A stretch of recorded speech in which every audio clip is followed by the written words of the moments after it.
I love change.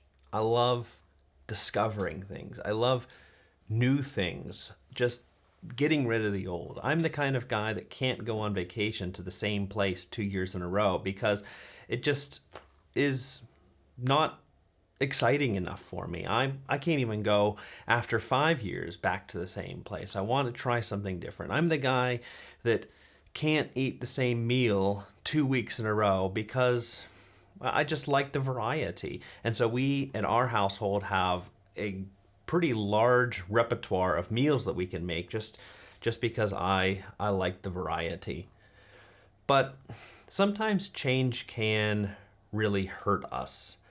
And I see that in our world around us where people just can't stick with things, and for various reasons. They just get bored on something, bored with their job or bored with the people that they know, or they lack that sense of adventure, and so they have to switch things up just to kind of get that adrenaline rush, or they can't work through, I don't know, conflict, or something bothers them about whatever it is that they're a part of. And so the solution to all this is just change your circumstances, change where you are, what you're doing, even change your identity, because yeah, it seems like something's missing. And I get that. A lot of people live that U2 song. I still haven't found what I'm looking for. Yeah. Hey everybody, welcome to the Sanctus Forum. I am Michael Stewart Robb. I am better known as Mike. And here on the Sanctus Forum, on the YouTube channel, and when we do a podcast on the podcast, we talk about books and everyday spirituality. So if you're into that kind of thing, then subscribe to the YouTube channel. That is a great way to just keep in contact with us. Doesn't cost anything, which you already know. It is almost Lent here, so Wednesday of this week, if you're seeing this on time, is the beginning of Lent according to the Western calendar, Ash Wednesday. I'm not a part of a tradition that really celebrates this, but I still try to do something Lent-ish. And this year, I'm inviting other people to come into a kind of digital cloister with me. I did a video on this before about how I don't use a smartphone, and I'm encouraging people to just sort of find a way to minimize their access to the digital world, possibly even up to giving up their smartphone for the 40 days of Lent. And just to practice, just sort of to see where your dependencies are. Yeah, I don't have a smartphone to give up, but I am going to try to reduce the times of my day in which I am accessing my email or accessing news sites and that kind of thing. So you can look at that old video to see what that means. Now, I'm also in Lent going to be talking about this, the Rule of Saint Benedict. This is a very old, I guess you could call it a book, but it's a very old, I guess, constitution for monasteries in Western Europe primarily. Eastern Europe had a slightly different set of practices for monks. And if you've never read it, it's not very big at all. Grab a copy, and we're going to be doing some videos on it. Up until Easter, we'll see, or maybe I'll get bored and change. No, I shouldn't do that. But I'll point out here, I'm not a monk, and I'm not even like a Benedict expert of any sort. I don't even have a Benedictine friend, and so if you want that, go grab another video. I'm sure that stuff's out there. And I'm not even a Roman Catholic, so there's certain things in this that are for me pretty strange. But what I am doing is I'm just looking into ways to take this wisdom, the wisdom of Benedict, into everyday spirituality, which I pretty much assume that most of the people watching this have to live a kind of everyday spirituality. And a book like this, keep calling it a book, a rule like this, has been so influential for a reason, because there's just so much wisdom in that. And today we're going to talk about stability. Stability, perhaps you have heard, is one of the three vows which Benedictines profess when they enter the monastery. And what it means, basically, for them is that they're going to stick with this community and these people and this rule until they die. That's their group, and they're not gonna jump around. And you see here right at the beginning of this book, Benedict says, "Oh, there's different kinds of monks," and he identifies these monks that sort of like they jump around from place to place, and he doesn't really think that they're that's a really great way to live as a monk. He thinks that the way that he's going to propose, which is sticking to a place, sticking to a community, is the way to go. Now, again, I'm not an expert on Benedict or anything. Find that stuff elsewhere. But in Benedict's time, so this is 5th, 6th century, it's a time in Europe, Roman Empire had fallen, basically everybody's a barbarian, and it's a time of great tumult and disorder in society. And along comes Benedict, and he has a solution, not a cure-all, but he has an idea to sort of get people together and just say, let's just stick together. Let's stay in this place and stay there until we die, and stay with each other till we die. Let's commit ourselves to stability. And you have to kind of see how this is really a kind of healing balm or solution for this time that stability was really missing in that time period. And let's point out that maybe that's something that really is missing from our time period. Just lots of change, people based out of a sense of sort of individualism or pursuit of calling, just constantly progressing, looking for something new, changing, moving. And perhaps we've forgotten what the value of stability is. Now, for them, it was a vow, and all this stuff that I'll be talking about with the rule of St. Benedict, I don't need to keep holding this.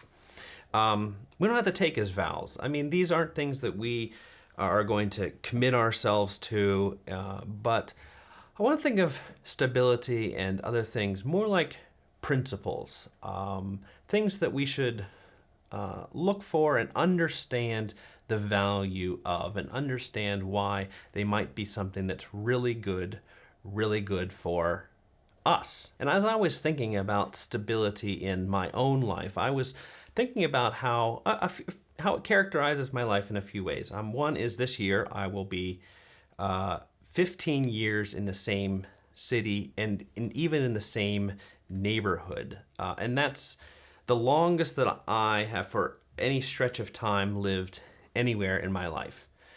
Another thing is that for 18 years this year, I will have been married to my wife. So another example of stability.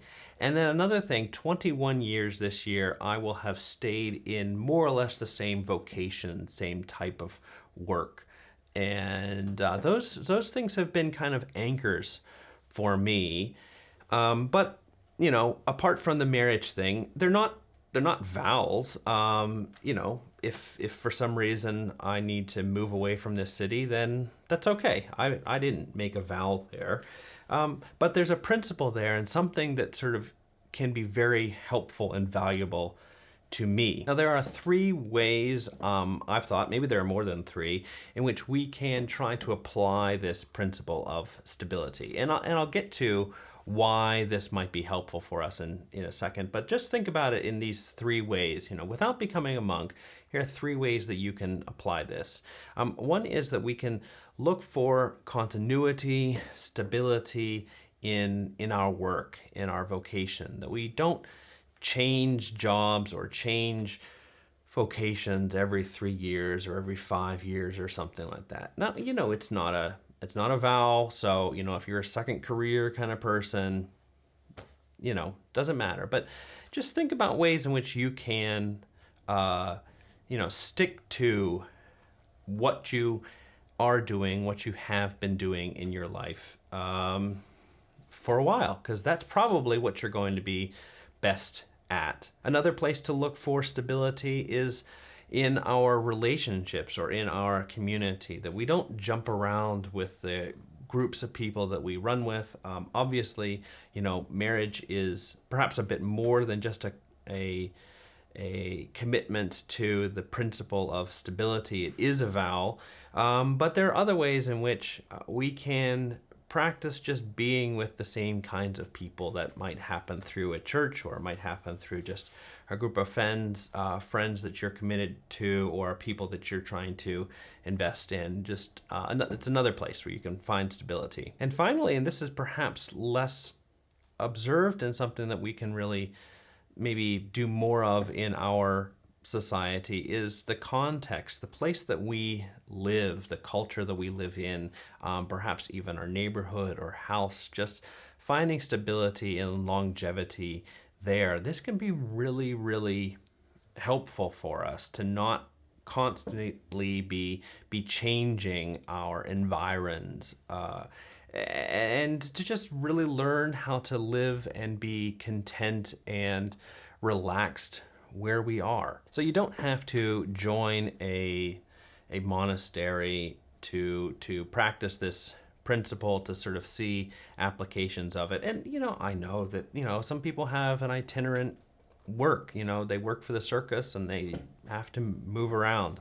Some people they work for the military, and so they kind of get moved around in different ways, and that's also can be a way in which they commit themselves to stability, by continuing in that kind of itinerant work. But these aren't vows. It's a principle that we try to observe and try to get the value out of. Now, I think change can hurt us badly, and I think there are a couple reasons for this. One is we are actually pretty simple people, simple beings, and there's not a whole lot that we can keep track of.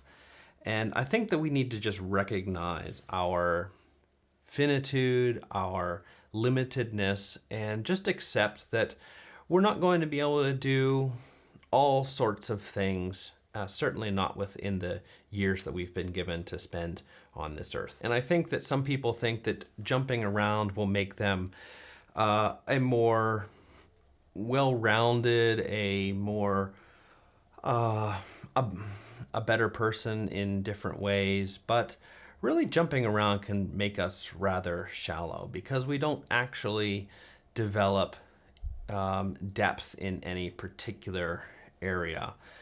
So that's just something to watch. Another reason is that some things just take a long time to develop. Now, that might be a good relationship, or maybe a good community, like a good church. It's not gonna come over within a few years. It just is going to take time to develop. Certain projects take a long time to take root. Think about planting an orchard and having a really good orchard. It's just going to take years of investment. I did a video, I think it was the beginning of last year, about a book that I wrote that took 10 years to really write and complete. And it turned out really well. So those 10 years were really well invested. But some things are just like that. They just don't come about in a short amount of time, so we have to stick with it. And then thirdly, the third reason why change can hurt us is that we won't grow as people if we're constantly moving about. It's a bit of a combination of the first two, that we're simple people, projects take a long time, and for that reason, we ourselves won't grow and develop unless we give ourselves to being in a certain environment for a long period of time, devoting ourselves to certain projects, just recognizing our finitude. And all this jumping around is really going to have the effect of stifling our growth as people. And that's one of the things that Benedict was so good at. I think he just came up with a model, not a sort of foolproof model and not something that we have to obey slavishly, but a model to develop certain kinds of people, great kinds of people. And that's why I think it had the effect that it did, the positive effect that it did in Europe. And that's why we're trying to figure out ways in which we can learn from it. Now, I would like to know what ways you have exercised stability in your life. Look at your life and think about what has been a constant. What have been things that you have committed yourself to for a long period of time?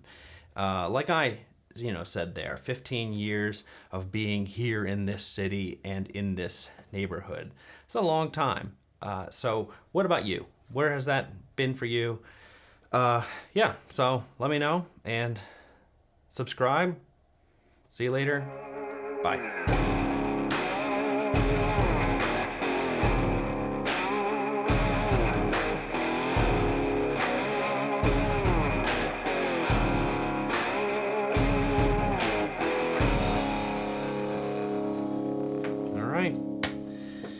Had to stop a lot for that one.